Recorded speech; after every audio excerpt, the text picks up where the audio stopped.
అందరికీ నమస్తే. మనం ఈరోజు నిమ్మ తోటలో కొమ్మ కటింగ్ అనేది చూద్దాము. సాధారణంగా ఈ కొమ్మ కటింగ్ అనేది రెండు విధాలుగా ఉంటుంది.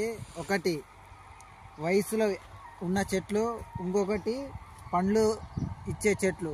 అంటే పండ్లు ఇచ్చే చెట్లు అంటే ఇంకా అవి స్టార్టింగ్ స్టేజ్లో ఉంటాయి. అంటే 10 సంవత్సరాల చెట్లు అలాగుంటాయి అన్నమాట. 10 సంవత్సరాలు దాటిన తర్వాత దిగుబడి ఎక్కువ అనేది వస్తుంది మనకి నిమ్మ చెట్లలో. యువత అంటే యంగ్ చెట్లు ఉంటాయి కదా, వయసు చెట్లని మనం షేప్లోకి తెచ్చుకోవడానికి కొమ్మ కటింగ్ చేసుకోవాలి. ఇంకోటి పండ్లు ఇచ్చే చెట్లు ఏమవుతుందంటే ఎండు కొమ్మ, లేదంటే మనం పంట తెంపేటప్పుడు ఇరిగిపోయిన కొమ్మలు, అవసరం లేని కొమ్మలు, పిచ్చి కొమ్మలు, ఎండు కొమ్మలు, ఫంగస్ వచ్చిన కొమ్మలు, ఇలాంటివి మనము దిగుబడిచ్చే చెట్టుకి చేయాల్సిన కొమ్మ కటింగ్. వయసులో ఉన్న చెట్టుకి కొమ్మ కటింగ్ ఏంటంటే మనం షేప్లోకి తీసుకురావడానికి చేయాలి.